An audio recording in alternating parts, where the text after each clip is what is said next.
국내산 살충제 계란 후폭풍이 거셉니다. 검사를 통해 이상이 없는 농가는 출하가 허용돼 판매가 재개됐지만 소비자 불신은 여전합니다. 자유한국당 혁신위원회가 상향식 공천 폐지 방침을 밝혔습니다. 지방선거 기초단체장 공천도 중앙당이 맡을 가능성이 제기돼 적잖은 파장이 예상됩니다.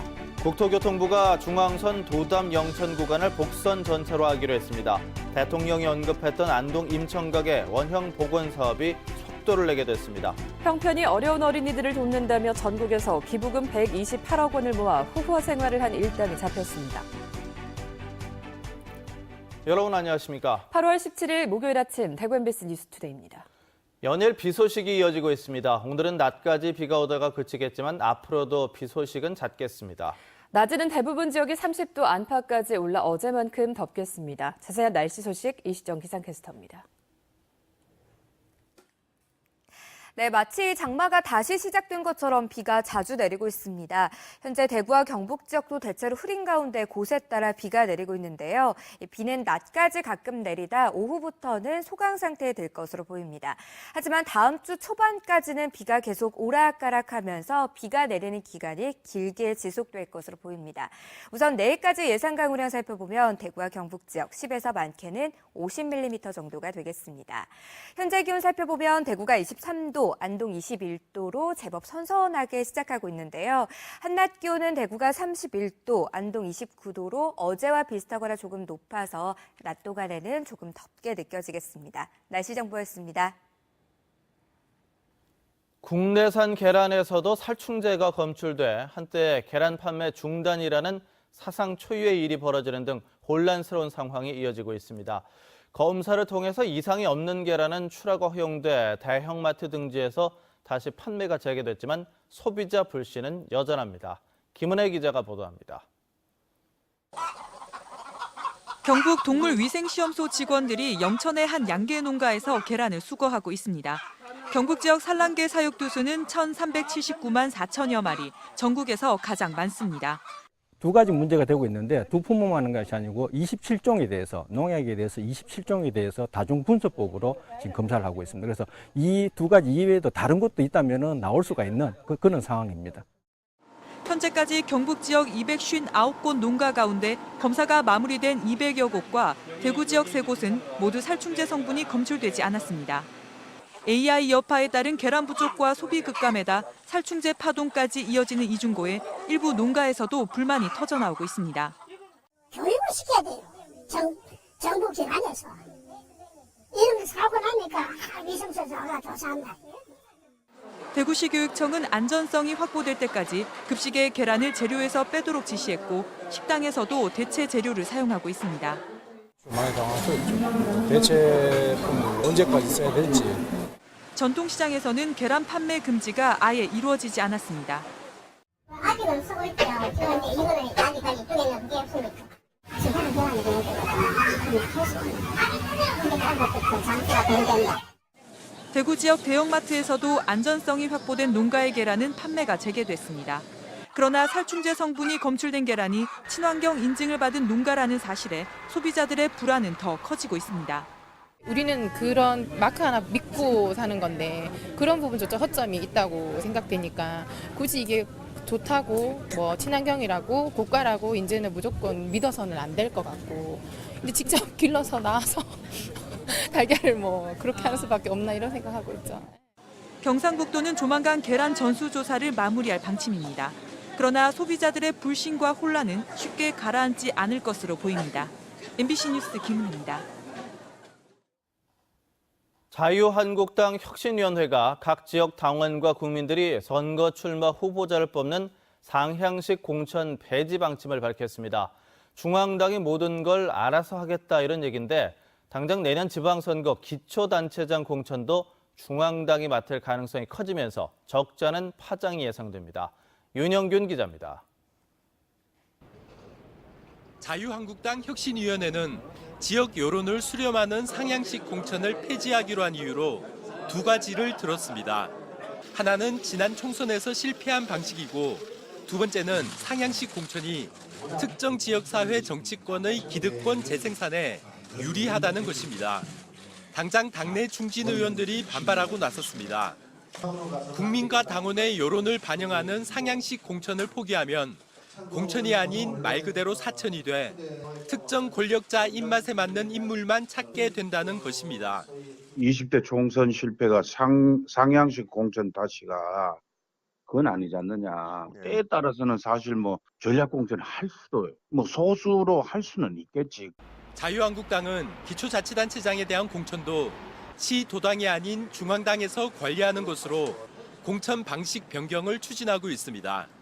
지방선거를 중앙당 뜻대로 하겠다는 뜻입니다.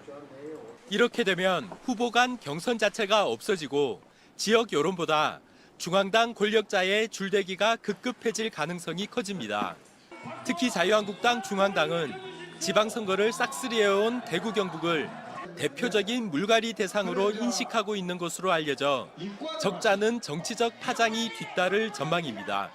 중앙당의 이 공천권이 강화되는 과정에서 일부 탈당해서 무소속으로 출마를 한다든가 바른정당과의 어떤 합종 연행 이런 부분이 있을 수 있기 때문에 당내 반발을 의식한 듯 홍준표 대표는 혁신위원회의 의견일 뿐이라며 한 발 물러선 태도를 보였지만 지방선거를 코앞에 둔 상황에서 공천 방식 논란은 더욱 거세질 전망입니다. MBC 뉴스 윤용균입니다. 대구공항 통합 이전을 위한 시민추진단이 출범합니다. 대구시의원과 구의원, 경제계와 체육계 인사 등 60여 명으로 구성된 통합신공항 대구시민추진단은 오늘 오후 대구 경북 디자인센터에서 발기인 대회를 열고 본격적인 활동에 돌입합니다. 이들은 앞으로 300여 명의 추진위원회를 두는 등 조직을 늘리고 시민들에게 대구공항 통합 이전 사업의 당위성을 설명하고 사업 동력 확보를 위한 대정부 건의 등의 활동도 할 예정입니다. 문재인 대통령이 광복절 경축사에서 대한민국 노블레스 오블리주의 상징이라고 언급한 안동의 임청각이 새롭게 주목받고 있습니다. 관광객이 다시 찾아오는가 하면 원형 복원 사업도 본격적으로 추진됩니다. 보도에 이호영 기자입니다. 보물 182호 안동 임청각. 바로 앞 중앙선 철로로 하루에도 수십 차례 기차가 다니면서 진동과 소음이 일어납니다.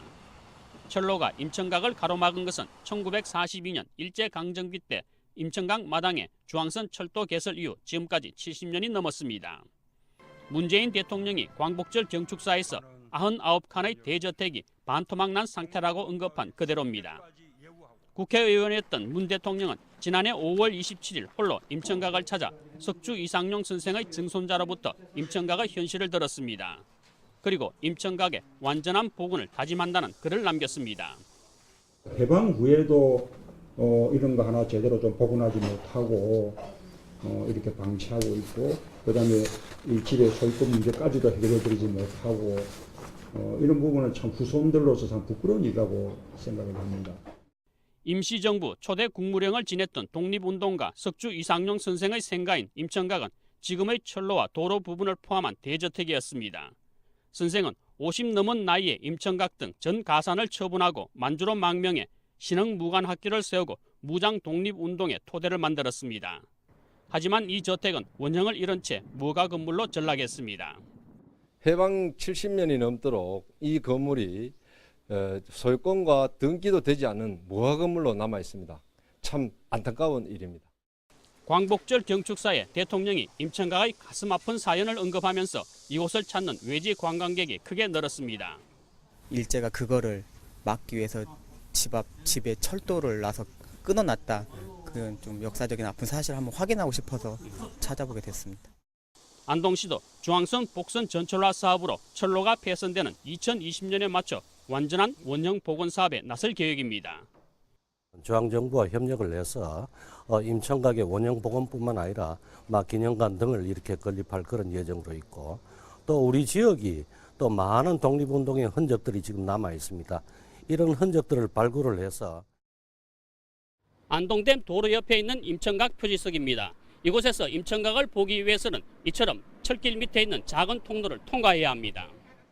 사람이나 자전거, 오토바이 정도 다닐 수 있을 정도로 비좁고 마을 안길 쪽으로 우회해 승용차가 들어갈 수 있게 된 것도 불과 10여 년 전부터입니다. 9명의 독립운동가를 배출한 임청각의 현 모습을 두고 문재인 대통령은 대한민국의 현실이라고 했습니다. MBC 뉴스 이호영입니다. 가정 형편이 어려운 아이들을 돕는다며 전국에서 성금 128억 원을 모으고는 이 돈으로 해외 요트 여행 같은 호화 생활을 즐긴 일당에 경찰에 잡혔습니다. 대구와 경북에서도 선의의 피해자들이 많을 것으로 보입니다. 권윤수 기자입니다. 대구에 사는 회사원 김모 씨는 새희망 씨앗이라는 비영리 법인에 15개월 동안 매달 2만 원씩 성금을 보냈습니다. 대구 지역 결손 아동을 돕는다는 말에 마음이 움직인 겁니다. 학용품, 책 이런 것들을 기부한다라고 전화가 왔습니다. 그래가지고 큰 돈이 아니고 조금씩 기부하시면 된다라고 해가지고 기부를 시작을 했고요. 하지만 모두 사기였습니다.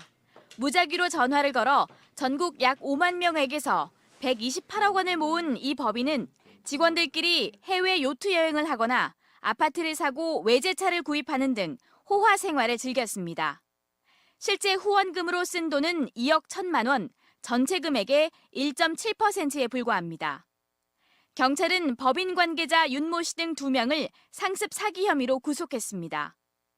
그러나 신용카드 할부로 기부 약정을 한 경우 앞으로도 돈이 계속 빠져나가는데 현재 법인 측은 기부자들의 약정 취소 요청에도 제대로 대응하지 않고 있습니다. 전화 통화가 안 되실 거예요. 취소 요청한다고 글을 남겨놓으시는 방법밖에 없습니다. 현재로서는. 기부자들의 선한 마음을 악용해 자신들의 사리사욕을 채운 기부단체. 더욱 문제는 비영리 법인이 설립된 뒤 행정기관의 관리 감독이 전혀 없었다는 점입니다. 또 다른 기부 사기를 막기 위해서는 제도적 장치 마련이 시급해 보입니다. MBC 뉴스 권윤수입니다. 사드 배치를 반대하는 주민 등은 오늘 오후 2시 국방부가 공개 토론회를 진행할 예정인 성주군 초전면 하나로마트에서 기자회견을 열고 일방통행식 지역 공개 토론회 중단을 촉구할 예정입니다. 주민들은 사드 배치를 전제로 한 일방적인 토론회 개최를 단호하게 반대한다면서 국회 주관하에 TV 생방송으로 국민 대토론회를 진행해야 한다고 밝힐 예정입니다. 국내 최대 규모의 한우 산지인 경주를 대표하는 천년한우가 군납과 서울 지역 학교 급식 업체로 잇따라 선정됐습니다. 천년한우가 전국적인 브랜드로 성장할 수 있는 기회를 잡았다는 평가입니다. 장성훈 기자입니다. 경주의 대표 축산물 브랜드로 출범한 지 10년을 맞은 천년한우가 올 들어 경사를 맞았습니다. 국내 소비 특성상 구이용 고급 육에 비해 목심과 다리살 등 정육 부위는 제값받고 팔기가 힘든데 군부대와 학교 급식 쪽으로 판로를 뚫었기 때문입니다. 지난 1월 국방부 심사를 통해 축산물 군납업체로 선정된 데 이어 최근엔 서울시 학교급식 공급업체로 선정돼 700여 개 초중고등학교에 3년간 공급하기로 계약한 겁니다. 연간 납품 규모는 군에는 소 1,800마리분 180톤, 학교급식에는 소 1,300마리분 150톤 등 모두 80억 원어치에 달합니다. 경주 천년한우는 사육과 유통 전 과정을 해썹을 통해 안전하고 위생적으로 관리하고 업계 관행인 28개월령 출하 대신 30개월령 출하를 정착시켜 육질과 풍미 등 고기의 품질을 향상시켜온 게 주요였습니다. 고품질의 한우를 생산하여 그동안 꾸준하게 인터넷 판매를 통하여 전국적인 인지도를 높인 결과 이번에 서울 학교 급식에 선정되었습니다. 서울 지역 학교 급식과 군부대 납품을 계기로 경주 천년한우의 인지도는 전국적으로 더욱 높아지게 됐습니다. 경주 지역의 한우 사육 마리수는 2012년 8만 6천 마리를 정점으로 줄기 시작해 지금은 6만 5천 마리로 떨어져 상주시에 이어 전국 2위입니다. 하지만 경주 한우가 전국적인 브랜드로 성장하고 있는 만큼 경주시의 축산 정책만 보조를 잘 맞춰준다면 한우 최대 산지의 명성을 되찾는 것도 어렵지 않다는 전망입니다. MBC 뉴스 장성훈입니다. 대구는 1970년대 우리나라 현대미술을 주도적으로 이끌면서 주목을 받았는데요. 대구 현대미술가 협회가 이 같은 전통을 계승 발전시키기 위해 기획 전시회를 열었습니다. 이상원 기자입니다. 대구 문화예술회관 전시실 공간 13개가 모두 현대미술 작품으로 꾸며졌습니다. 120명의 현대미술 작가들이 회화, 설치, 영상, 조형 등 다양한 형태의 작품 300여 점을 선보이고 있습니다. 대구 몸 그리다라는 주제로 1970년대 현대미술을 이끌어온 대구가 예술성과 실험성을 바탕으로 창작의 태도를 잃지 말자는 몸부림을 작품으로 표현하고 있습니다.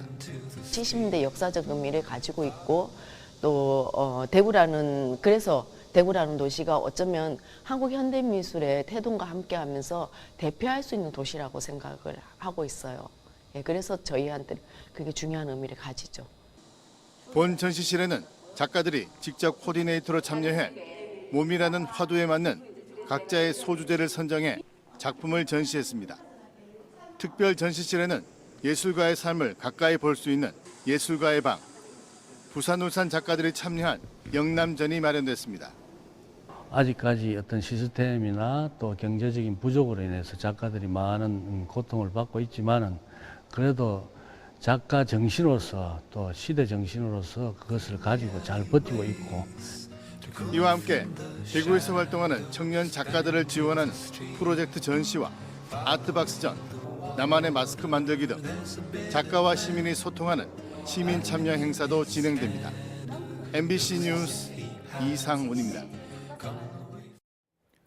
관세청 구미세관에 따르면 구미 국가산업단지의 지난달 수출액은 20억 3,100만 달러로 지난해 같은 기간보다 28%가 늘었습니다. 주요 수출 품목은 전자제품이 절반 이상을 차지하고 광학제품과 기계류, 플라스틱이 뒤를 이었습니다. 또 지난달 구미국가산단의 수입액은 9억 8,400만 달러로 지난해 같은 기간보다 46% 늘었고 무역 수지는 10억 5,700만 달러 흑자로 지난해 흑자액보다 15% 늘었습니다.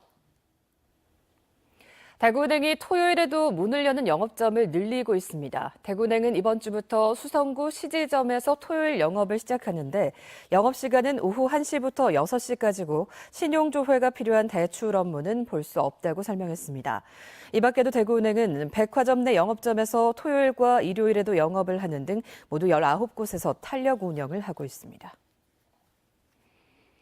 대구지법 형사 3단독 염경호 판사는 지난해 11월 자신이 일하던 백화점 매장에서 600여만 원 상당의 가방을 훔친 혐의로 기소된 27살 A씨에게 징역 6개월의 집행유예 2년을 선고했습니다. 엄 판사는 피해자와 합의는 못했지만 처벌 전력이 없는 점 등을 참작했다고 밝혔습니다. 경북 지역의 각 시군은 인터넷으로 토지 대장과 지적도 등을 무료로 발급받을 수 있다며 주민들의 많은 이용을 당부했습니다. 인터넷 무료 발급은 정부 민원 포털인 민원24를 통해 토지나 임야 대장, 지적도 또는 임야도 경계점 좌표 등록부 등을 신청하면 수수료 없이 열람과 발급을 할 수 있습니다. 무료 발급은 공간정보 구축 법률 등 시행 규칙이 일부 개정되면서 수수료 300원이 감면됐기 때문입니다. 영주시가 지난 6월 1일에 쏟아진 우박으로 큰 피해를 입었던 사과 농가를 위해서 우박 피해 사과 집중 수매에 나섰습니다. 수매 단가는 20kg 한 상자당 10,000원으로 능금농협 음료 가공 공장에서 주스 등 가공품으로 사용됩니다. 영주시와 영주농협은 또 농협 양재점 등 수도권 농협 6곳과도 협의해 우박 피해 사과 팔아주기 행사도 갖고 있습니다.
마치 장마가 다시 시작된 것처럼 비가 자주 내리고 있습니다. 현재 대구와 경북 지역 대체로 흐린 가운데 곳에 따라 비가 내리고 있는데요. 이 비는 낮까지 가끔 내리다 오후에는 소강 상태에 들 것으로 보입니다. 하지만 다음 주 초반까지는 비가 계속 오락가락하면서 비가 내리는 기간이 길게 지속될 것으로 보입니다. 우선 내일까지 예상 강우량 살펴보면 대구와 경북 지역 10에서 많게는 50mm 정도가 되겠습니다. 현재 전국이 대체로 흐린 가운데 동해안과 내륙을 중심으로 비가 내리고 있고요. 계속해서 서해상에 있는 저기압의 영향을 받겠습니다. 자세한 지역별 날씨입니다. 대구의 현재 기온 23도로 출발합니다. 낮 기온 31도로 어제보다 1도가량 높겠습니다. 경북 남서 내륙 지역의 아침 기온 22도를 밑돌고 있고요. 한낮 기온은 대부분 30도 예상됩니다. 안동의 낮 기온 29도, 의성은 30도 예상됩니다. 포항과 울진의 낮 기온은 26도를 밑돌겠고요. 바다의 물결은 1에서 2.5m를 일겠습니다. 다음 주 초반까지는 비가 계속 오락가락할 것으로 보입니다. 날씨 정보였습니다.